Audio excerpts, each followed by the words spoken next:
Je suis Travis Mitchell, 32 ans, et propriétaire d'une entreprise technologique de plusieurs millions de dollars que j'ai bâtie à partir de rien. Mon père m'a abandonné émotionnellement quand j'étais enfant, choisissant sa nouvelle femme et son fils gâté à chaque tournant. Maintenant, après 7 ans de silence, il est soudainement apparu à mon bureau, exigeant que j'embauche mon demi-frère inemployable comme manager. Quand j'ai refusé, l'enfer s'est déchaîné. Je leur ai dit qu'ils n'étaient plus ma famille et de sortir de ma vie pour de bon. Maintenant, ils sont en train de perdre leur maison et de supplier mon aide. Avant d'entrer dans cette histoire folle, dites-moi d'où vous regardez. Appuyez sur le bouton j'aime et s'abonner et attachez votre ceinture pour un drame familial que vous n'allez pas croire. Mon enfance a été ce que la plupart considéraient comme normale et heureuse. Ma mère Sarah et mon père Robert semblaient avoir un mariage solide. Nous vivions dans une modeste maison de 3 chambres dans une jolie banlieue de Chicago. Je me souviens des week-ends au parc, des soirées jeux en famille et de papa m'apprenant à faire du vélo sans petit trou. Ces souvenirs me semblent appartenir à quelqu'un d'autre maintenant. Des photographies floues d'une vie qui a disparu trop vite. Tout a changé quand j'ai eu 8 ans. Les disputes ont commencé petites mais sont devenues plus fréquentes et intenses. Je me cachais dans ma chambre, un oreiller sur les oreilles, essayant de bloquer les cris. Une nuit, papa a fait sa valise et est parti. 3 jours plus tard, maman m'a assise et a expliqué qu'il divorçait. Elle a essayé de me rassurer en me disant que ce n'était pas de ma faute, mais quel enfant de 8 ans comprend vraiment ça? Au début, l'arrangement de coparentalité semblait réalisable. Je passais la semaine avec maman et un week-end sur 2 avec papa dans son nouvel appartement. Ces premiers mois, papa a fait de gros efforts. Il m'emmenait au cinéma, au match de baseball, et me laissait veiller plus tard que maman. Mais ensuite, il a rencontré Diane. Diane travaillait dans la même compagnie d'assurance que papa. Elle avait un fils nommé Ethan qui avait 6 ans de moins que moi. La première fois que je les ai rencontrés, Diane était excessivement gentille, touchant mes cheveux et me qualifiant d'adorable d'une manière qui semblait fausse.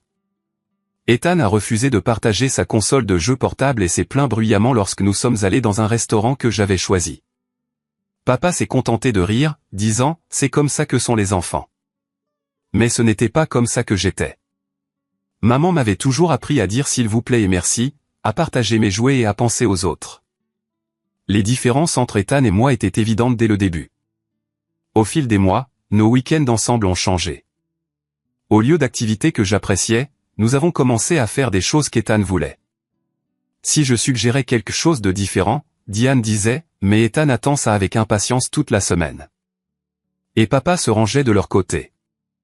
Mes préférences sont devenues secondaires, puis sans importance. Quand j'ai eu 10 ans, papa a quitté son appartement pour la maison de Diane dans un autre district scolaire. Ma chambre de week-end était en fait leur bureau à domicile avec un futon. Pendant ce temps, Ethan avait une grande chambre avec le dernier système de jeu, une télévision et des étagères débordant de jouets. Quand j'ai demandé pourquoi Ethan avait tant de choses, papa a expliqué qu'Ethan avait eu une période difficile depuis que son vrai père était parti, alors il voulait s'assurer qu'il se sente en sécurité. Apparemment, ma sécurité n'était pas une préoccupation. Leur mariage a eu lieu quand j'avais 12 ans. J'ai été forcé d'être le porteur d'alliance, assorti à Ethan, bien que je me sente trop vieux pour le rôle. Pendant la réception, j'ai entendu Diane dire à son ami « Nous sommes enfin une famille complète maintenant ». Je me souviens de la piqûre de ces mots.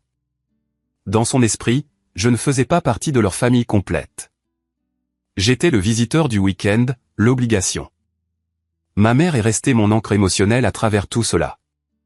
Elle n'a jamais mal parlé de papa, bien qu'elle en ait eu tout à fait le droit. Au lieu de cela, elle s'est concentrée sur le fait de me construire. Tu es plus fort que tu ne le sais, Travis. Elle me disait quand je rentrais bouleversé d'un week-end avec papa. Elle travaillait des quarts supplémentaires en tant qu'infirmière pour nous faire vivre. Souvent, elle avait l'air épuisée, mais elle ne se plaignait jamais. Vers 13 ans, j'ai découvert ma passion pour les ordinateurs et la technologie. Maman a réuni assez d'argent pour m'acheter un ordinateur basique pour Noël. J'ai appris le codage tout seul, passant des heures à apprendre des langages et à construire des programmes simples. Quand j'ai essayé de montrer à papa mon premier jeu réussi, un simple jeu de tir spatial, il l'a regardé pendant peut-être 10 secondes avant qu'Ethan ne demande de l'attention pour sa nouvelle figure de skateboard. Papa n'est jamais revenu voir le reste de mon jeu. Le contraste entre la façon dont il nous traitait est devenu plus prononcé pendant les vacances et les anniversaires. Pour mon 14e anniversaire, papa et Diane m'ont offert une carte cadeau de 25 $ pour une librairie. La même année, ils ont acheté à Ethan un ordinateur de jeu de 1000 $ pour avoir obtenu des C au lieu de D. Nous devons encourager son amélioration, a expliqué papa quand j'ai remis en question la disparité. Mes indirects ont reçu une tape dans le dos, et, c'est ce que nous attendons de toi, Travis. Noël n'était pas différent. Mes cadeaux étaient pratiques. Des vêtements, des fournitures scolaires et parfois des livres. La pile d'Ethan était toujours massive. Les derniers appareils électroniques, des vêtements coûteux et tous les jouets à la mode cette année-là. Un Noël, quand j'avais 15 ans, papa a oublié de retirer les étiquettes de prix. Mes cadeaux totalisaient moins de 100 $. Ceux d'Ethan dépassaient les 2000. À travers tout cela, j'ai appris l'autonomie. J'ai cessé d'attendre que papa se présente aux événements scolaires ou s'intéresse à mes réalisations. Je me suis concentré sur ce que je pouvais contrôler, mes notes, mes compétences croissantes en programmation et le travail à temps partiel que j'ai obtenu à 16 ans, travaillant dans un atelier de réparation informatique local. Le propriétaire, Monsieur Martinez, m'a enseigné les bases du matériel et est devenu plus un mentor que mon père ne l'a jamais été. J'ai construit des murs émotionnels pour me protéger de la déception. Chaque fois que papa annulait notre week-end à la dernière minute parce qu'Ethan avait un événement spécial, je faisais semblant que cela ne me dérangeait pas. J'ai canalisé toute ma douleur en détermination. Si je n'allais pas avoir le soutien de mon père, je réussirais malgré lui et non grâce à lui. À 16 ans, j'avais pleinement embrassé mon indépendance. Mes notes étaient excellentes. J'avais un petit groupe d'amis fidèles, et mes compétences en programmation informatique avaient considérablement progressé. J'ai participé à un concours technologique à l'échelle de l'État avec un système de gestion de base de données que j'avais développé pour les petites entreprises. Les finales étaient prévues un samedi, un de mes week-ends avec papa. 2 semaines avant le concours, j'en ai parlé à papa, expliquant que c'était important pour moi et que cela pourrait déboucher sur des opportunités de bourse d'études. Il a semblé distrait mais a hoché la tête et a dit « Nous allons essayer de faire en sorte que cela fonctionne ». Une semaine plus tard, il a appelé pour me dire qu'il ne pouvait pas m'emmener car Ethan avait un match de basketball junior le même jour. Pas même un championnat, juste un match de saison régulière où Ethan était surtout assis sur le banc. Quelqu'un d'autre ne peut-il pas l'emmener? C'est vraiment important pour mon avenir, ai-je argumenté. Travis, tu dois comprendre que la famille se soutient mutuellement. Ethan serait dévasté si nous manquions son match. Tu es plus indépendant. Tu iras très bien tout seul, a répondu papa.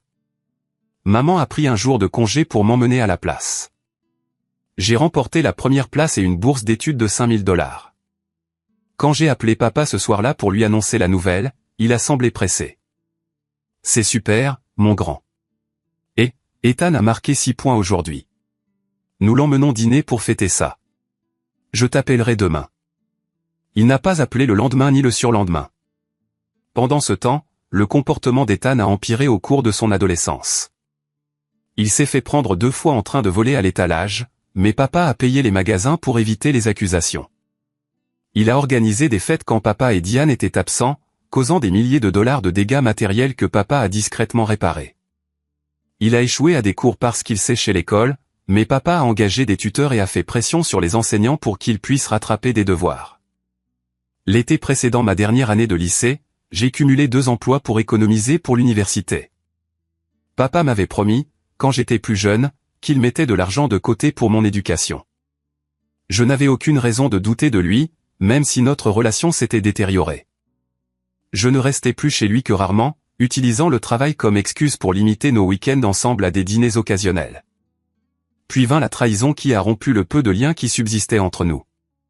3 mois avant la date limite des candidatures universitaires, j'ai interrogé papa sur le fond universitaire.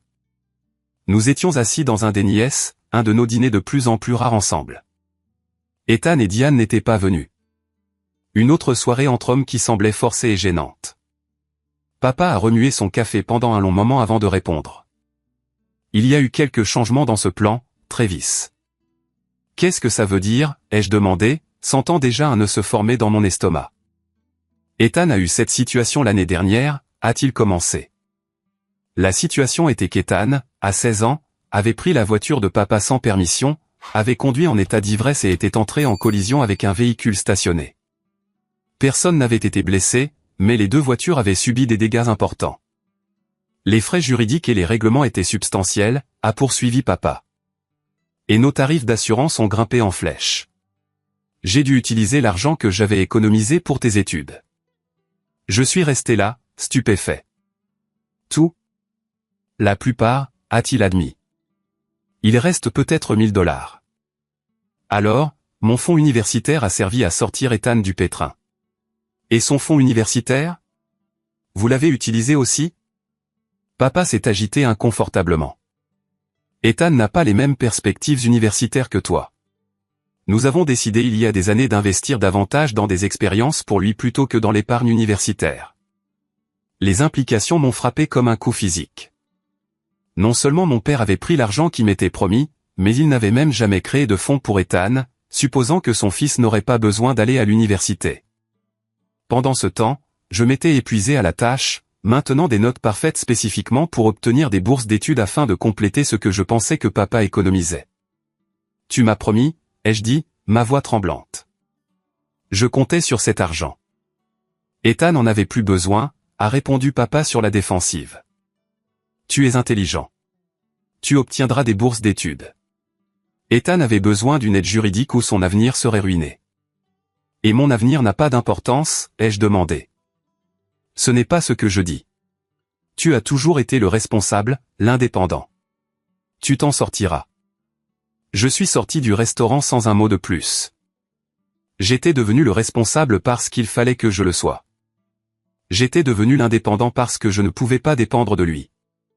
Et maintenant, on s'attendait à ce que je me débrouille parce que la conduite en état d'ivresse de mon demi-frère était apparemment plus importante que mon éducation. Maman était furieuse quand je lui ai raconté, mais à sa manière pratique, elle a canalisé cette colère en action.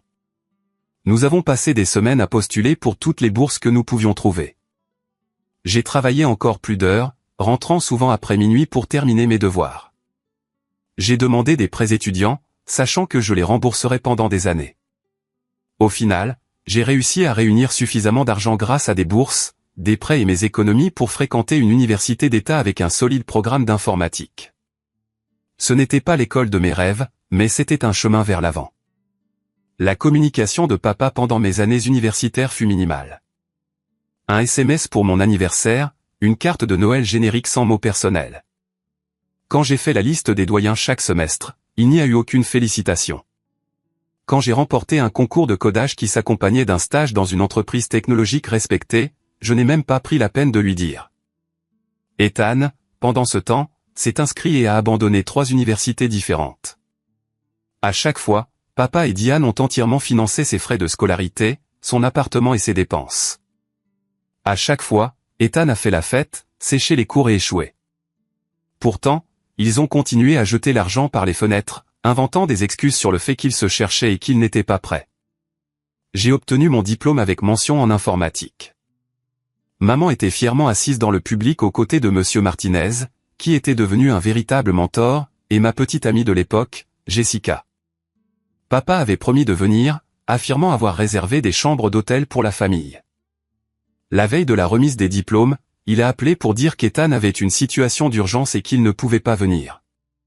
J'ai appris plus tard sur les réseaux sociaux que l'urgence était un concert auquel Ethan voulait assister. Ce fut la goutte d'eau qui a fait déborder le vase. J'ai cessé de le contacter entièrement. S'il voulait une relation avec moi, il devrait faire l'effort. Il ne l'a pas fait. Après avoir obtenu mon diplôme en 2015, je suis entré sur un marché du travail encore en convalescence après la récession. Malgré mes excellents résultats scolaires et mon expérience de stage, les postes à temps plein étaient rares. Après 3 mois de recherche et des économies qui diminuaient, j'ai accepté un emploi dans une petite entreprise technologique qui payait à peine plus que le salaire minimum. Le poste était un support de base, bien en dessous de mon niveau de compétence, mais il était dans le secteur et offrait de la flexibilité. La société Data Core Solutions ne comptait que 15 employés et opérait à partir d'un entrepôt converti. L'environnement était chaotique mais énergique. Le plus important, c'est qu'elle m'a fait rencontrer Brandon Reynolds, le chef du développement et mon superviseur direct. Brandon avait la quarantaine, un programmeur autodidacte qui avait gravi les échelons sans diplôme officiel. Il a immédiatement remarqué mon potentiel. « Tu es surqualifié pour le travail d'assistance technique », m'a-t-il dit lors de ma 2e semaine. « Montre-moi ce que tu peux faire d'autre. » Je suis resté tard après mes quarts de support pour aider avec des projets de codage. Brandon m'a donné des tâches de plus en plus complexes et j'ai obtenu des résultats qui ont dépassé les attentes. 6 mois plus tard, il a plaidé pour ma promotion au poste de développeur junior avec une modeste augmentation de salaire. Ce n'était pas la liberté financière, mais c'était un progrès. Pendant ce temps, je vivais dans un petit studio avec des meubles d'occasion. Je prenais le bus pour aller au travail, j'emballais mes repas et je vivais avec un budget strict. Chaque dollar supplémentaire allait au remboursement de mes prêts étudiants ou à la constitution d'un petit fonds d'urgence. Alors que d'anciens camarades de classe publiaient des photos de vacances et de nouvelles voitures sur les réseaux sociaux, je me concentrais sur le long terme. Le moment clé est arrivé 1 an après mon entrée chez Datacore. Je développais un projet parallèle, un système de gestion de la relation client avec des analyses intégrées, spécialement conçu pour les petites entreprises. La plupart des logiciels de CRM de l'époque étaient soit trop chers, soit trop complexes pour les entreprises familiales. Ma solution était intuitive, abordable et évolutive. J'ai montré le prototype à Brandon, qui a immédiatement reconnu son potentiel. « Cela pourrait être énorme », a-t-il dit après l'avoir testé. « Avez-vous pensé à le développer commercialement ?» Pendant les 6 mois suivants, Brandon et moi avons affiné le concept le soir et le week-end. Lorsque nous avons eu un produit viable, Brandon a fait une proposition inattendue. Il avait 75 000 $ d'économie et a proposé de les investir comme capital de démarrage si je quittais mon emploi et me consacrais à la start-up à temps plein.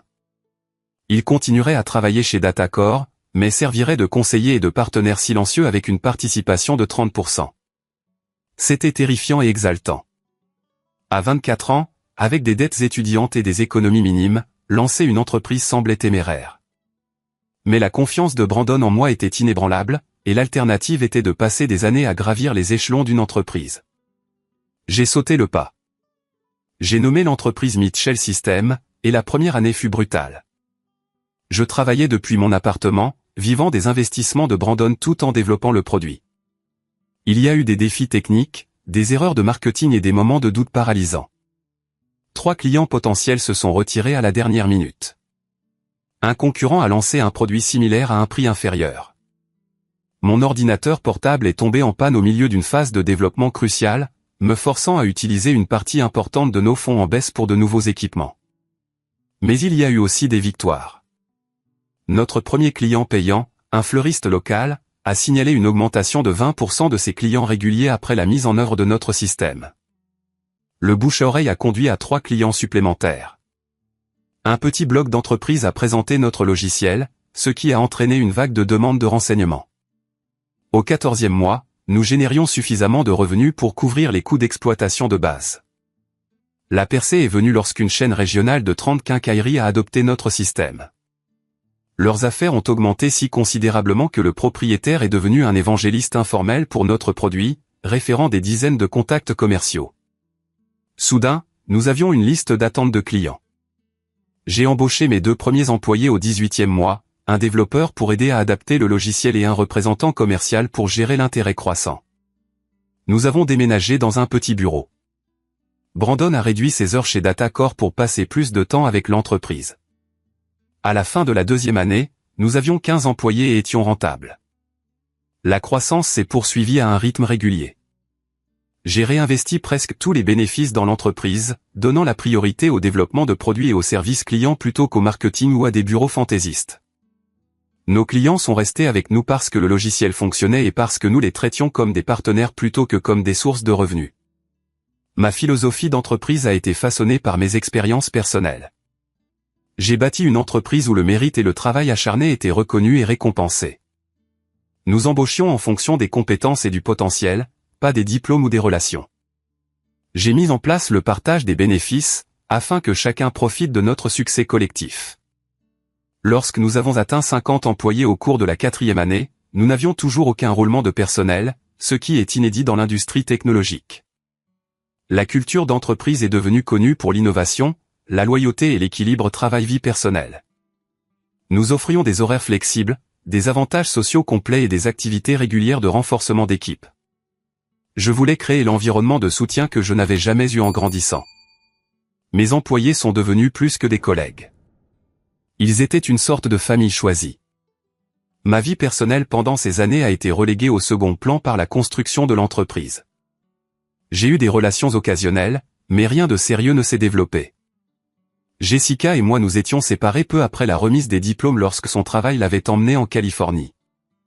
Il y a eu quelques relations à court terme après cela, mais les exigences de l'entrepreneuriat laissaient peu de temps ou d'énergie émotionnelle pour la romance. Au lieu de cela, j'ai construit un cercle restreint d'amis qui comprenaient le parcours de l'entrepreneur. Brandon et sa femme m'ont souvent inclus dans les réunions de famille. Plusieurs amis d'université sont restés proches, et nous avons pris le temps de nous réunir régulièrement malgré des emplois du temps chargés. Maman et moi nous parlions chaque semaine, et je l'emmenais me rendre visite plusieurs fois par an. En 2024, 7 ans après son lancement, Mitchell System avait dépassé tout ce que j'avais imaginé. Nous employions plus de 70 personnes. Notre logiciel desservait plus de 3000 entreprises à travers le pays, et la valorisation de l'entreprise atteignait 20 millions de dollars. Les publications sectorielles nous reconnaissaient comme un leader innovant en matière de solutions pour petites entreprises. De plus grandes sociétés avaient fait des offres d'acquisition, que j'ai poliment déclinées. Ma situation financière personnelle avait également été transformée. Après des années de vie modeste, j'ai finalement acheté une maison. Pas un manoir, mais une confortable maison de 4 chambres dans un bon quartier avec un espace de bureau dédié. J'ai remboursé intégralement mes prêts étudiants. Plus important encore, j'ai préparé la retraite de maman, en lui achetant un appartement près de chez moi et en créant un compte d'investissement qui lui assurerait de ne plus jamais avoir à se soucier de l'argent. « Tu n'avais pas à faire ça », a-t-elle protesté quand je lui ai montré l'appartement.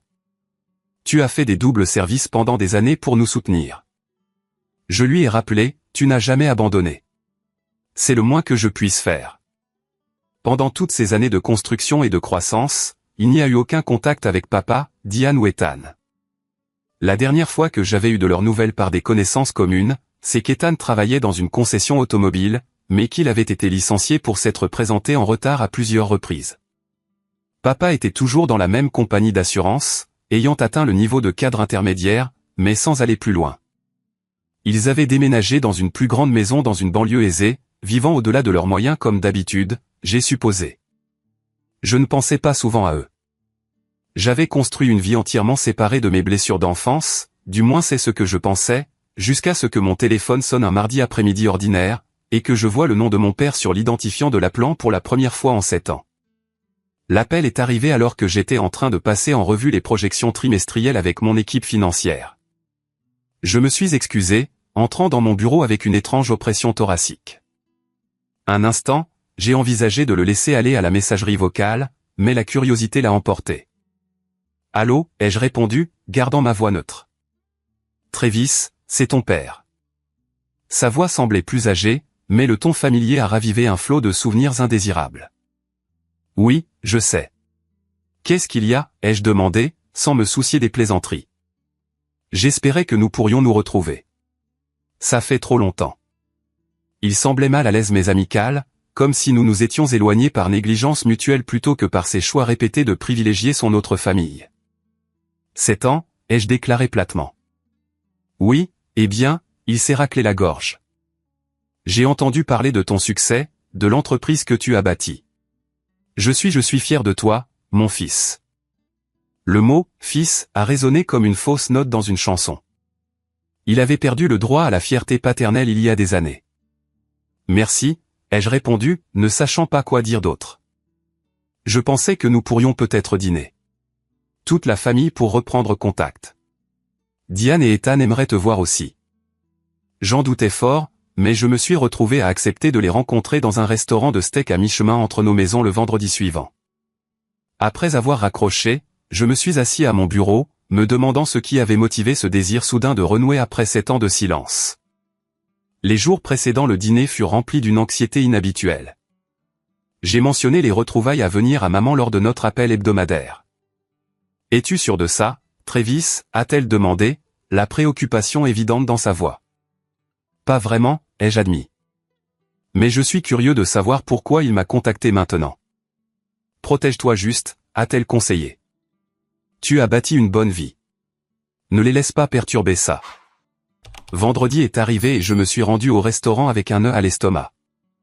Je suis délibérément arrivé 10 minutes en retard, ne voulant pas m'asseoir seul à les attendre. Ils étaient déjà assis à une table dans un coin. Papa s'est levé quand je me suis approché, tendant maladroitement la main avant de passer à un demi-câlin que j'ai accepté avec raideur. Il avait considérablement vieilli, ses cheveux étaient maintenant complètement gris, des rides plus profondes autour de ses yeux et une légère bedaine qui tirait sur sa chemise boutonnée. Malgré les changements physiques, il portait le même après-rasage, déclenchant des souvenirs que je pensais avoir enterrés. « Tu as bonne mine, Travis », a-t-il dit, examinant mon costume sur mesure et ma montre. Diane s'est levée à côté de lui, ses cheveux blonds teints et ses bijoux excessifs inchangés. « Oh, Travis, regarde-toi, si grand et si réussi. » Elle a tenté de m'embrasser la joue, mais j'ai subtilement décalé, de sorte qu'elle n'a attrapé que l'air. Son parfum était accablant. Ethan est resté assis, offrant un bref signe de tête. Il avait pris beaucoup de poids, son visage était gonflé et son teint mauvais. Sa chemise polo de marque avait une petite tache sur le col, et sa poignée de main était molle lorsqu'il l'a finalement tendue. « Ravi de vous voir tous », ai-je menti, prenant place et me dirigeant immédiatement vers le verre d'eau. La conversation initiale fut douloureusement artificielle. Des questions sur mon entreprise qui montraient qu'il l'avait recherchée mais comprenait peu ce que nous faisions réellement. Des commentaires sur la météo, le restaurant, le trafic en chemin. Papa a mentionné des connaissances communes dont je me souvenais à peine. Le fils de Bill Johnson, vous vous souvenez de lui dans le quartier. Il vient d'être nommé associé dans son cabinet d'avocat, a dit papa avec insistance, comme pour comparer mes réalisations. C'est super, ai-je répondu sans intérêt. Je n'avais pas pensé au Johnson depuis 15 ans. Un serveur est venu prendre nos commandes, offrant un bref répit à la conversation tendue. J'ai remarqué que papa commandait une bouteille de vin cher sans vérifier le prix. Inhabituel pour un homme qui s'était toujours plaint des majorations des restaurants. Alors que les amuse-gueules arrivaient, Diane a pris le contrôle de la conversation. Nous avons toujours su que tu réussirais bien, Travis. Même quand tu étais petit, Robert disait, ce garçon ira loin. Nous parlons de toi tout le temps. L'histoire révisionniste était déroutante. Dans leur version, ils m'avaient toujours soutenu, toujours cru en moi. Papa a hoché la tête, ajoutant, la façon dont tu as si vite appris l'informatique. J'ai dit à mes collègues de travail, mon fils est un naturel. J'ai laissé les mensonges s'installer, curieux de voir jusqu'où ils iraient avec ce récit fabriqué. Entre les commentaires, j'ai observé leurs interactions. Papa s'en remettait à Diane sur la plupart des sujets. Ethan vérifiait constamment son téléphone, ne contribuant que par des plaintes sur le service et la nourriture. Alors Travis, a poursuivi Diane, se penchant en avant. Raconte-nous ton entreprise. Robert a dit, tu as combien d'employés maintenant? 73, ai-je répondu. Et tu es le grand patron, s'est-elle exclamée avec un enthousiasme exagéré. Le PDG. Imagine Robert. Travis est un PDG. Le possessif, R. Travis, m'a fait serrer la mâchoire. Je n'étais pas à eux d'une manière significative. Et toi, Ethan, ai-je demandé en changeant délibérément de sujet. Qu'est-ce que tu fais ces jours-ci? Il a haussé les épaules, l'air mal à l'aise. Entre deux choses en ce moment, le marché du travail est difficile. Papa a rapidement interrompu. Ethan était en vente chez Hamilton Motor jusqu'à récemment. Problème de gestion, n'est-ce pas, mon fils? Ethan a marmonné quelque chose à propos de superviseurs incompétents et a pris plus de pain. Pendant tout le dîner, j'ai remarqué que papa portait une Rolex que je n'avais jamais vue auparavant. Diane a mentionné leur récent voyage à Canquin. Ethan s'est plaint des problèmes de transmission de son Audi relativement neuve. Pourtant, il y avait des signes de tension financière sous les démonstrations de prospérité. Le coup d'œil subtil de papa quand l'addition est arrivée. Le commentaire de Diane sur la réduction des heures de la femme de ménage. La remarque d'Ethan sur son retour temporaire à la maison. Alors que le dessert était servi, papa s'est penché en avant avec une décontraction forcée. Nous devrions refaire ça bientôt. Peut-être pourrais-tu venir à la maison la prochaine fois, Diane cuisine merveilleusement bien. Ou vous pourriez venir voir chez moi, ai-je suggéré, observant leur réaction. L'acceptation enthousiaste fut immédiate et révélatrice. Nous aimerions ça, a s'exclamé Diane. N'est-ce pas, Robert? Nous avons fixé une date pour le week-end suivant. Alors que nous nous dirigions vers le parking, papa est resté en arrière avec moi tandis que Diane et Ethan avançaient. C'est vraiment bien de te voir si bien réussir, Travis, a-t-il dit, sonnant presque sincère. J'ai toujours su que tu en étais capable. Vraiment, ai-je demandé, incapable de cacher le ton tranchant dans ma voix. Il a semblé ne pas le remarquer, me tapant sur l'épaule. Bien sûr, tu as toujours été le plus intelligent. Je suis rentré chez moi avec une suspicion grandissante quant à leur soudaine réapparition dans ma vie. Plus tard ce soir-là, curieux, j'ai recherché Ethan sur les réseaux sociaux. Son profil était principalement privé, mais de récents posts publics incluaient des plaintes concernant des employeurs ingrats et comment, la famille et tout ce sur quoi on peut compter. Une connaissance commune a confirmé ce que je soupçonnais. Ethan avait été licencié de la concession automobile il y a 3 mois pour avoir constamment manqué ses objectifs de vente et des disputes avec la direction. Le lendemain matin, Diane m'a envoyé un SMS rempli d'émojis et de points d'exclamation, disant à quel point c'était merveilleux de retrouver notre famille et à quel point elle m'avait toujours considéré comme un second fils. La flatterie transparente n'a fait qu'approfondir mon scepticisme quant à leur motivation. Mon instinct me disait qu'il y avait un programme derrière ces retrouvailles. Le dîner du dimanche chez moi allait révéler si mes soupçons étaient fondés.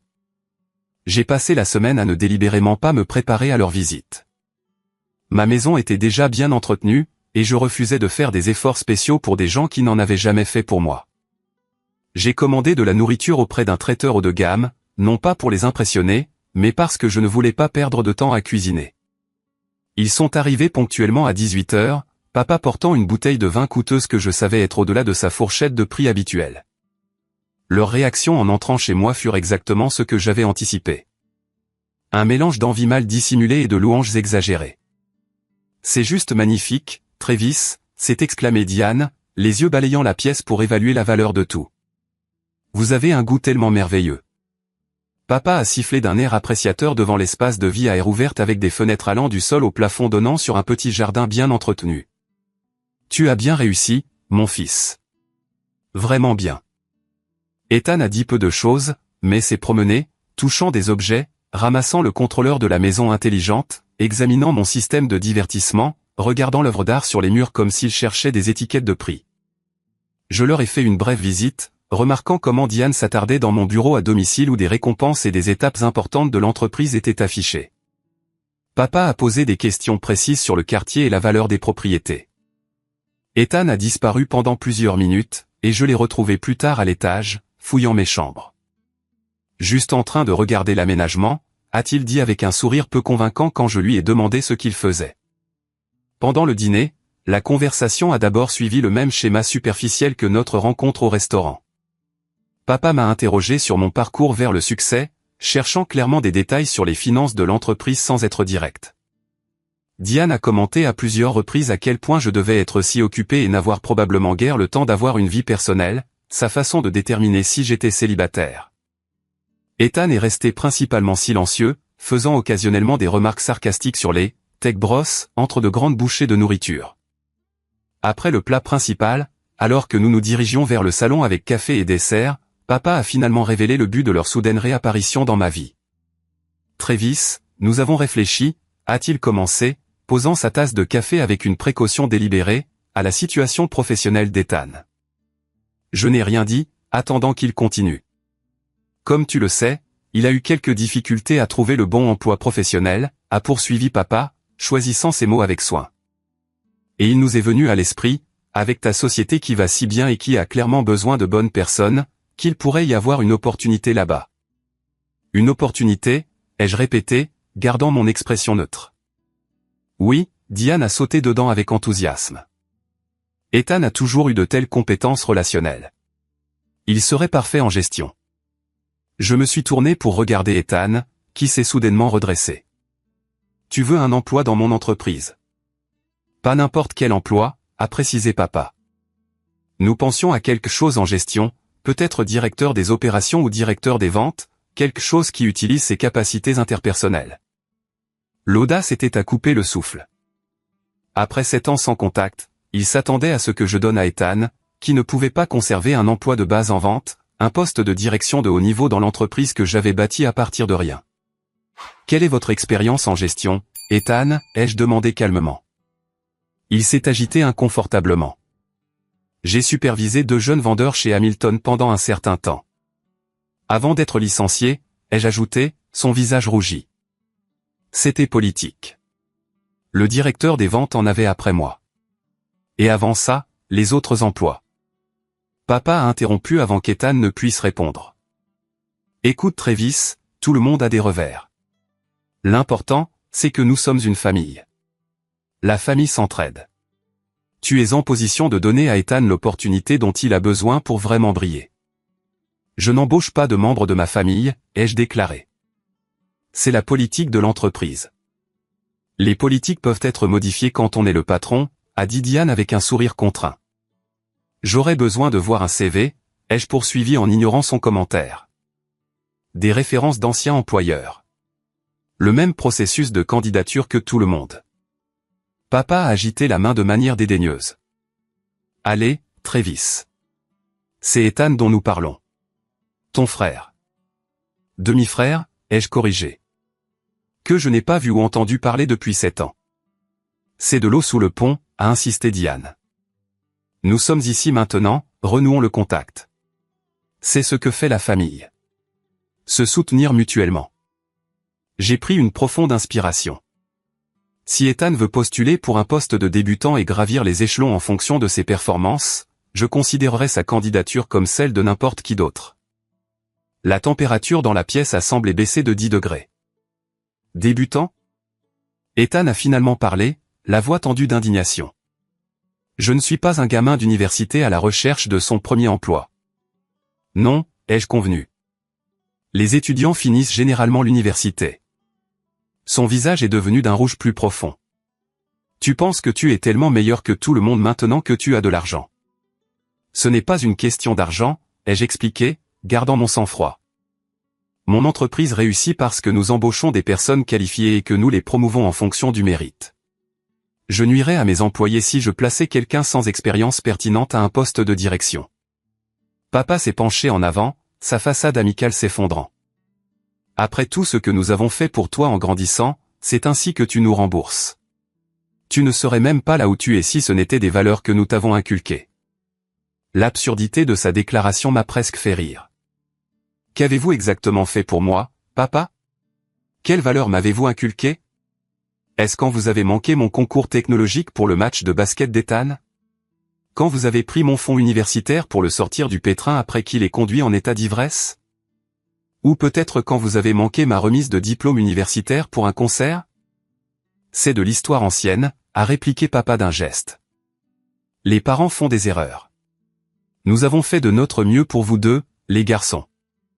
Votre mieux était plutôt unilatéral, ai-je observé.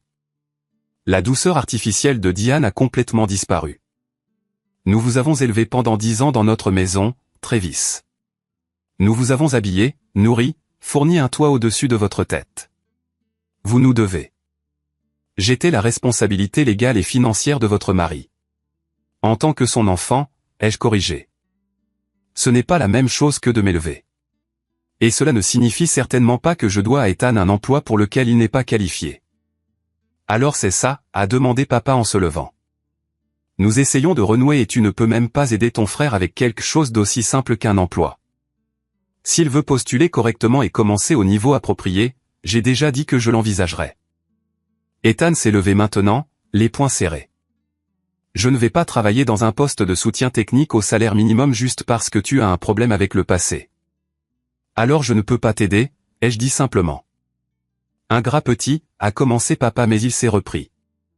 Je pourrais te rendre les choses difficiles, Travis. La famille me respecte toujours. Tes grands-parents, tes cousins, s'ils savaient comment tu nous traitais, tu menaces de monter le reste de la famille contre moi, ai-je demandé incrédule. Des gens que je n'ai pas vus depuis une décennie parce que tu as cessé de m'inclure dans les réunions de famille. Robert, Diane a posé sa main sur son bras, réalisant soudain que les choses dégénéraient. Calmons-nous tous. Travis, chéri, nous te demandons juste d'envisager d'aider la famille en cas de besoin. Ethan a des dettes étudiantes de ses universités. Les universités qu'il a abandonnées, ai-je ajouté. Il a essayé, a-t-elle claqué. Tout le monde n'est pas comme toi. Certaines personnes ont besoin de plus de soutien, de plus de chance. Je suis d'accord, ai-je dit, me levant aussi. Et il a eu des dizaines de chances de votre part, mais pas avec mon entreprise. Pas avec la subsistance de 73 personnes qui dépendent d'un leadership compétent. Papa a pointé son doigt vers moi. Tu m'écoutes? Après tout ce que j'ai sacrifié pour toi en grandissant, c'était le point de rupture. Sacrifié. Que as-tu exactement sacrifié?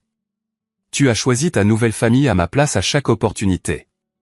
Tu m'as abandonné émotionnellement, puis financièrement. Tu as clairement fait savoir qu'Ethan était ta priorité, ton vrai fils, et maintenant tu te présentes après 7 ans de silence parce que tu veux quelque chose. Silence, cette discussion est terminée. Je pense que vous devriez partir. Diane a tenté une dernière approche, des larmes apparaissant soudainement sur commande. Nous essayons juste d'être une famille à nouveau. Nous n'avons jamais été une famille, ai-je dit doucement. Vous vous en êtes assuré il y a longtemps. S'il vous plaît, partez. Ils ont ramassé leurs affaires en un silence de pierre. À la porte, papa s'est retourné. Ce n'est pas fini, Travis. Tu regretteras d'avoir tourné le dos à la famille. Après leur départ, je me suis versé un verre et je me suis assis dans le silence soudain de mon salon. Je m'étais attendu à une sorte de motif caché, mais l'audace purement éhontée avait tout de même réussi à me choquer. Ce à quoi je ne m'attendais pas, c'est à quelle vitesse ils allaient envenimer la situation. La semaine qui a suivi a été un barrage de messages de plus en plus hostiles. Cela a commencé par des SMS culpabilisants de Diane sur la façon dont j'avais brisé le cœur de votre père et détruit le dernier espoir d'Ethan. Quand ceux-ci sont restés sans réponse, les messages de papa sont devenus plus agressifs, invoquant des obligations et des dettes que je leur devais soi-disant. Après tout ce que nous avons fait pour vous, c'est ainsi que vous nous remboursez. En nous crachant au visage, lisez un message. La contribution d'Ethan était un message vocal divagant et rempli de grossièreté sur la façon dont je pensais être trop bien pour la famille maintenant, et comment mon succès n'était qu'une question de chance, plutôt que de compétence ou de travail acharné. J'ai bloqué leur numéro après 3 jours, mais le harcèlement a continué par email et même par message LinkedIn. Papa a d'une manière ou d'une autre obtenu les coordonnées de mon assistante et a commencé à lui laisser des messages. Chacun marqué « Urgence familiale ». La situation a atteint son point de rupture le jeudi matin. J'étais en réunion avec notre équipe de développement lorsque mon assistante a interrompu, l'air mal à l'aise. Je suis désolé de vous déranger, mais votre père est dans le hall. Il exige de vous voir et refuse de partir. La sécurité demande comment vous voulez gérer ça. Je me suis excusé et me suis dirigé vers l'avant du bâtiment. À travers les portes vitrées, je pouvais voir papa faire les 100 pas agressivement, gesticulant alors qu'il se disputait avec la réceptionniste et le garde de sécurité. Son visage était rougi de colère, sa cravate de travers. Dès qu'il m'a vu, il a pointé du doigt, m'accusant. Le voilà, le grand et important PDG qui est trop bien pour sa famille. Plusieurs employés se sont arrêtés pour regarder. J'ai gardé mon sang-froid, m'adressant au garde de sécurité. Veuillez escorter Monsieur Mitchell dans la petite salle de conférence. Je lui parlerai là-bas. Bien sûr que oui, a marmonné papa en suivant le garde. Une fois seul dans la salle de conférence, la porte fermée, j'ai parlé en premier.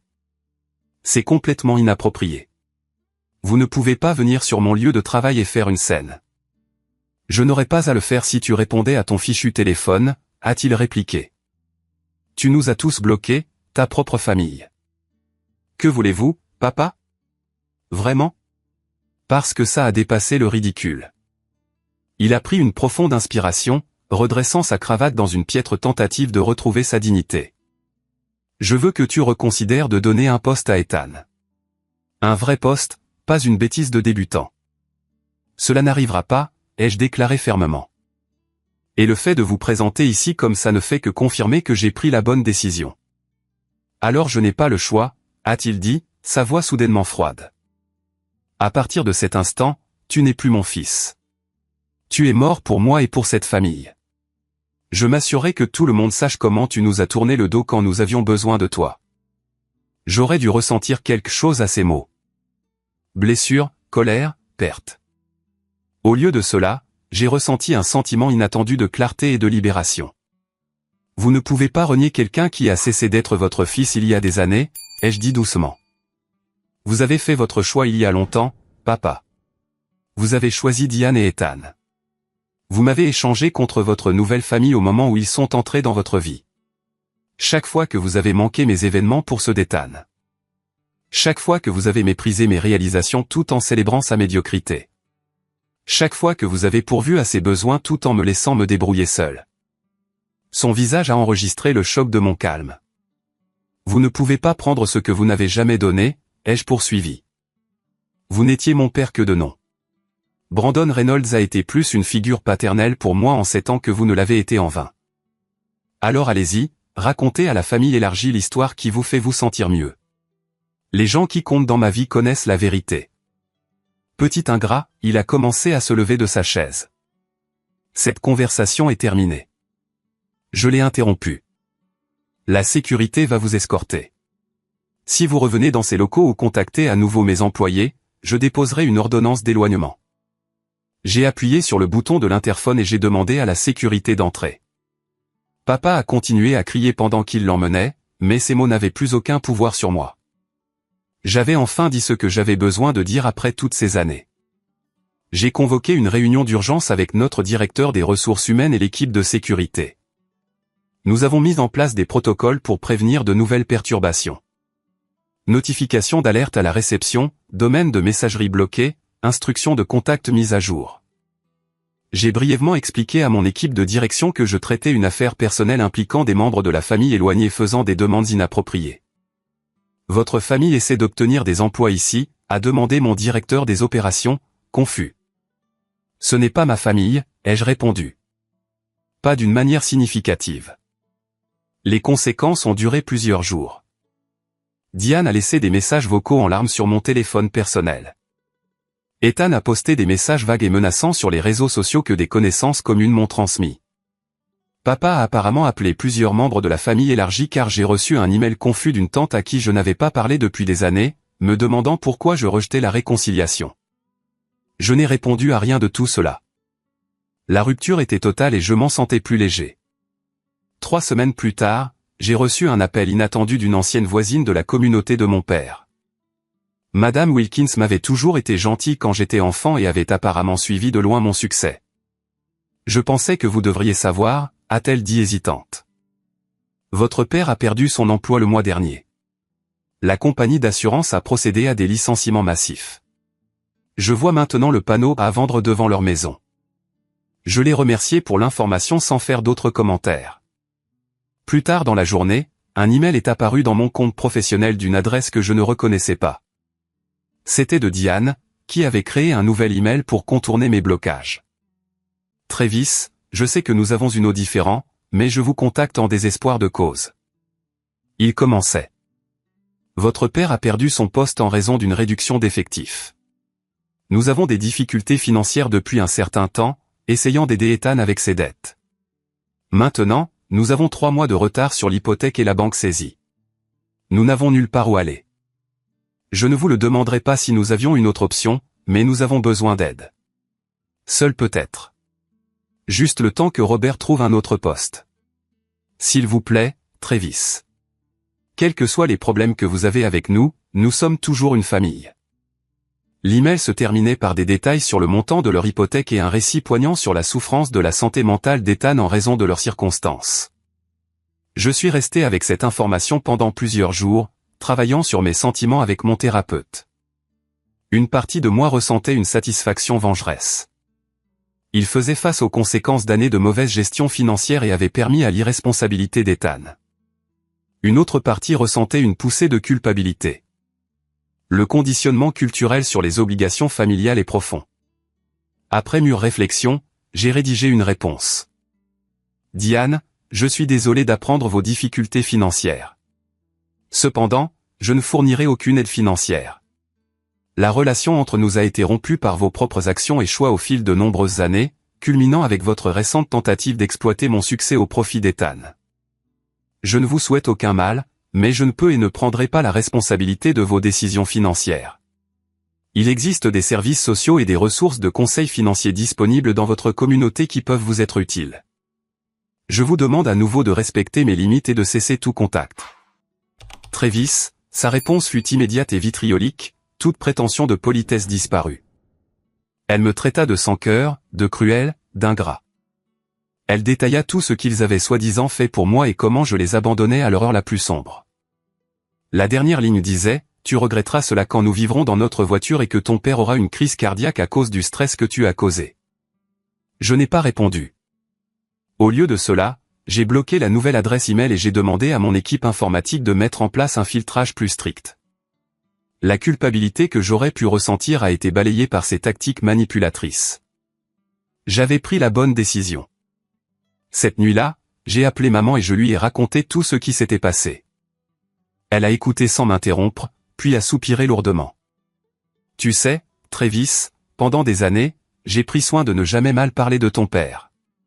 Je voulais que tu te fasses tes propres opinions, mais je vais te dire ceci maintenant. Tu as fait la bonne chose. Tu ne leur dois rien.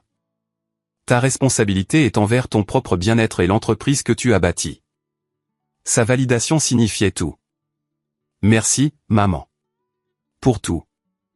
N'oublie pas, a-t-elle ajouté doucement. Leurs problèmes ne sont pas de ta faute et ce n'est pas ta responsabilité de les régler. Tu as brisé le cycle. Sois fier de ça. La confrontation avec mon père et sa famille m'a laissé des séquelles émotionnelles inattendues. Bien que j'ai gardé mon sang-froid tout au long de l'épreuve, les semaines suivantes ont apporté des vagues de colère, de chagrin et de confusion qui m'ont surpris. J'avais pensé que ces blessures étaient depuis longtemps guéries, mais les récents événements avaient arraché des croûtes dont je ne savais pas qu'elles restaient. Sur la suggestion de Brandon, j'ai commencé à consulter le docteur Marissa Chen, une thérapeute spécialisée dans les traumatismes familiaux. Initialement sceptique, j'ai trouvé nos séances de plus en plus précieuses. Elle m'a aidé à comprendre que mes expériences d'enfance avaient façonné mes comportements d'adulte d'une manière que je n'avais pas reconnue, mon intense autonomie, mon malaise avec la vulnérabilité, ma tendance à trop travailler. Vous avez bâti une vie impressionnante malgré l'abandon que vous avez vécu, a observé le docteur Chen lors d'une séance. Mais une partie de vous est toujours ce garçon qui essaie de prouver sa valeur par l'accomplissement. Est-ce si grave, ai-je demandé. Cela a mené au succès. Au succès, oui. Mais cela a-t-il mené à l'épanouissement? À la connexion? Sa question m'a hanté pendant des jours. J'avais bâti une entreprise florissante, une sécurité financière et une vie confortable, mais des relations proches. Celles-ci restaient difficiles.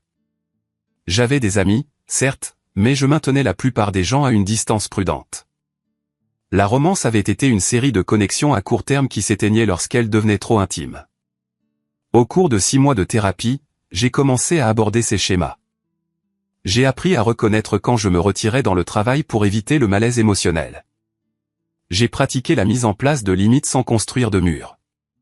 Plus important encore, j'ai commencé à intérioriser que l'abandon de mon père reflétait ses échecs, pas les miens. Pendant cette période de travail personnel, j'ai approfondi ma relation avec ma mère.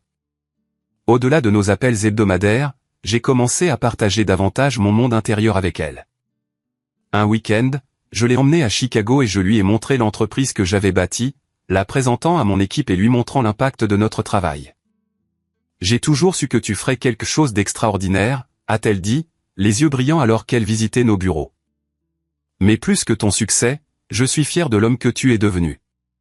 La façon dont tu traites les autres, l'intégrité dont tu fais preuve, cela compte plus que n'importe quelle réussite commerciale. J'ai également renoué avec la famille de ma mère, des cousins, des tantes et des oncles avec qui j'avais perdu le contact pendant mes années de construction intensive de l'entreprise. Mon cousin Jake et moi avons découvert un intérêt commun pour la randonnée, ce qui a conduit à des excursions mensuelles dans les parcs d'État voisins. Ma tante Patricia, la sœur de maman, m'a invité à des réunions de famille que j'avais précédemment refusées en raison d'engagement professionnel. J'ai commencé à y assister, trouvant une joie inattendue dans ces connexions. Pendant ce temps, Mitchell System a continué de prospérer. Inspiré par mon propre parcours, j'ai mis en œuvre une nouvelle initiative d'entreprise, un programme de mentorat pour les jeunes issus de milieux défavorisés. Nous nous sommes associés à des lycées et des collèges communautaires locaux pour identifier les étudiants ayant des aptitudes mais des ressources limitées, offrant des stages, des formations et des opportunités de bourse d'études. La première cohorte du programme comprenait Marcus, 17 ans, dont la mère célibataire cumulait 2 emplois pour subvenir aux besoins de sa famille. Son enthousiasme pour le codage me rappelait moi-même à cet âge. Mais contrairement à moi, il aurait des conseils et un soutien dans son parcours. Le voir s'épanouir sous le mentorat de notre développeur principal a apporté une satisfaction différente de toute réussite commerciale. Grâce à des connaissances communes, j'ai occasionnellement eu des nouvelles de la famille de mon père. Ils avaient en effet perdu leur maison, déménageant dans un petit appartement d'un quartier moins aisé. Papa a trouvé un emploi dans une agence d'assurance beaucoup plus petite avec une réduction de salaire significative. Ethan travaillait dans la vente au détail dans un magasin d'électronique. Ironiquement, un magasin qui vendait le logiciel de point de vente de notre entreprise. Il y avait une certaine symétrie à tout cela, bien que je ne tirais aucun plaisir de leurs difficultés. La colère que j'avais portée si longtemps s'est progressivement transformée en autre chose. Pas le pardon exactement, mais une sorte de libération. Il n'occupait plus une place importante dans mes pensées. J'avais cessé de vérifier les messages de leur part ou de m'inquiéter d'éventuelles confrontations. Le pouvoir qu'ils détenaient autrefois sur mes émotions s'était dissipé. Cette liberté émotionnelle a créé de l'espace pour de nouvelles connexions. Lors d'une conférence technologique à Boston, j'ai rencontré Alexis Raymond, une ingénieure logicielle brillante qui avait fondé sa propre start-up de technologie éducative. Contrairement aux relations précédentes où j'avais gardé des parties de moi-même soigneusement gardées, je me suis retrouvé à partager toute mon histoire avec elle. L'abandon de l'enfance, la confrontation récente, le parcours de guérison. Cela explique beaucoup de choses sur la culture de votre entreprise, a-t-elle observé après avoir écouté attentivement. Vous avez construit l'environnement de soutien que vous n'avez jamais eu. Notre relation s'est développée lentement mais profondément. Pour la première fois, j'étais avec quelqu'un qui me voyait tout entier. Le PDG prospère et l'enfant blessé, le leader confiant et l'homme qui apprenait encore à faire confiance. Alexis avait sa propre histoire familiale compliquée, créant une compréhension mutuelle qui semblait à la fois rare et précieuse.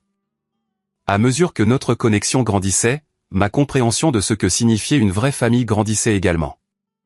Elle n'était pas définie par l'ADN ou les liens légaux, mais par le choix, le respect et une présence constante. Ma famille choisie comprenait Brandon et sa femme qui avaient cru en moi quand je n'avais rien d'autre qu'une idée. Elle comprenait mon équipe principale chez Mitchell System qui avait été là pendant les premières années difficiles. Elle comprenait maman qui avait tout sacrifié pour me donner la stabilité. Et maintenant, elle comprenait Alexis qui m'aimait non pas malgré mon histoire compliquée mais en pleine conscience de celle-ci. Un dimanche après-midi, près d'1 an après la confrontation finale avec mon père, Alexis et moi prenions un brunch avec maman et la famille de Brandon. En regardant autour de la table ces personnes qui avaient choisi d'être dans ma vie, qui avaient gagné leur place par la loyauté et l'amour, j'ai ressenti un profond sentiment de paix.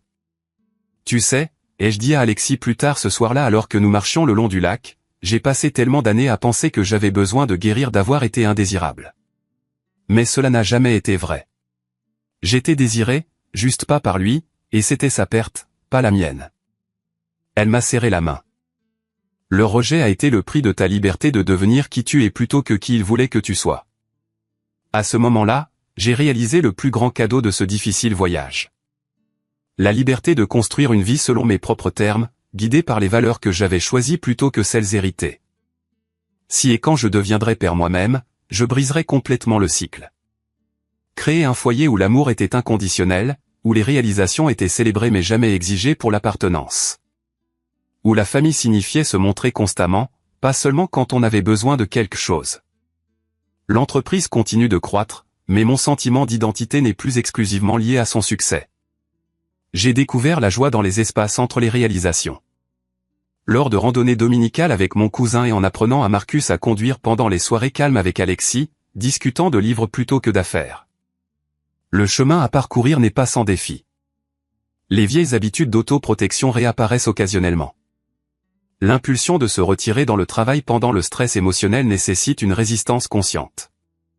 Mais la différence maintenant, c'est la conscience. Je reconnais ces schémas comme des vestiges d'anciennes blessures plutôt que des vérités fondamentales sur qui je suis. S'il y a une sagesse que j'ai acquise de ce voyage, c'est que la famille n'est pas une obligation mais un privilège gagné par l'amour, le respect et l'attention constante. Les liens de sang peuvent déterminer nos débuts, mais ils n'ont pas besoin de définir toute notre histoire. Nous avons le pouvoir de choisir qui appartient à nos vies, de construire des liens basés sur la valeur mutuelle plutôt que sur l'obligation. Le plus grand acte d'amour de soi consiste parfois à s'éloigner de ceux qui ne peuvent pas voir votre valeur, créant un espace pour ceux qui le peuvent. Et la guérison la plus profonde ne vient pas de changer les autres, mais de changer les histoires que nous nous racontons sur ce que nous méritons. Alors, quelle est votre expérience avec les relations familiales? Avez-vous déjà dû établir des limites difficiles avec des proches? Aimez et abonnez-vous si cette histoire a résonné en vous et partagez dans les commentaires ci-dessous comment vous avez géré des dynamiques familiales complexes dans votre propre vie. N'oubliez pas que créer votre famille choisie pourrait être le travail le plus important que vous ayez jamais fait. Merci d'avoir écouté mon histoire et puissiez-vous trouver le courage d'écrire la vôtre à votre manière. Everybody pop up so y'all get free spins. Everybody go over there right now. I ain't telling you what to do. Sound like he telling y'all what to do, bruh.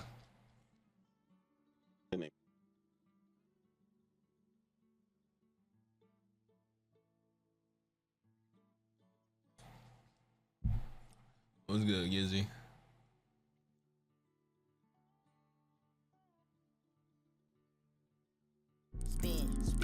I'm looking for Pokemon that got status effects, so it's easier to catch people. Who the fuck is spinning wheels? I'm finna get fall swipe, bro. I was having so much trouble yesterday, nigga. Look, 4 people done beat me at the colors. I mean, more people would beat me. Nah, this nigga Vaughn cheating. This nigga got 48.55. Y'all couldn't let me have first place.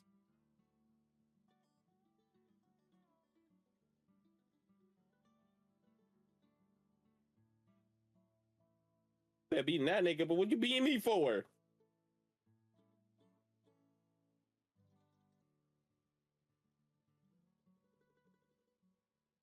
Said, you know, this my favorite shirt you got. Thank you, it's my native colors. Make it look like Ness. Bro, Sonny said that shit,